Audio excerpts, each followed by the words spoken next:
Hello friends, నేనైతే ఈరోజు అయితే మా యొక్క తినడానికి ఏం లేదు రైస్ అంతా ఇలా మిల్లుకి అయితే తీసుకెళ్ళాము. సో మిల్ ఆఫీస్ రూమ్ అయితే ఈ విధంగా అవుతుంది ఎంట్రెన్స్. అయితే మిల్లుకి తీసుకెళ్ళిన వెంటనే ఈ విధంగా అయితే చాలా రైస్ ధాన్యం అయితే ఈ యొక్క వర్కర్స్ అయితే ఈ విధంగా దింపుతూ ఉంటారు. సో మనం అయితే ఇక్కడ పని చేయాల్సిన అయితే అవసరం ఉండదు, వాళ్ళే అన్ని చేస్తారు. సో ఒక్కొక్క మిల్లుకి ఒక 4-5 ఈ విధంగా అయితే వర్కర్స్ అయితే ఉంటారండి. సో ఈ యొక్క స్టార్టర్లు చూడండి, ప్రతి మిల్లు యొక్క వర్క్ చేయాలంటే ప్రతి మోటార్ అనేది దాని సహాయంతో అయితే వర్క్ అయితే అవుతుందండి.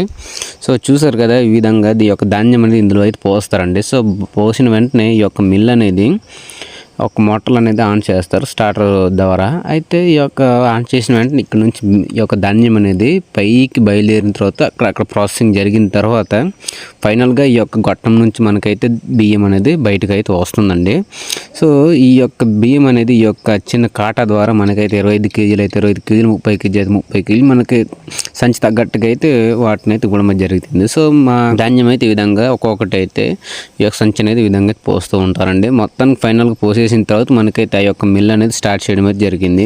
అయితే అక్కడ ఉన్న వర్కర్ అయితే ఈ యొక్క మిల్ అనేది స్టార్టర్లు అనేది ఈ విధంగా అయితే ఆన్ చేస్తూ ఉంటారు. ఈ యొక్క ఆన్ చేసిన వెంటనే అక్కడ ఉన్న మోటార్లు అన్నీ తిరుగుతాయి. దాని ద్వారా ఈ విధంగా అయితే బియ్యం అనేది బయటకు అయితే వస్తుంది. మనకు సంచులు తీసుకెళ్తే మన సంచులు వేస్తారు, లేదు బయట ఎక్కడ కొంటామంటే అక్కడే అయితే ఉంటాయండి.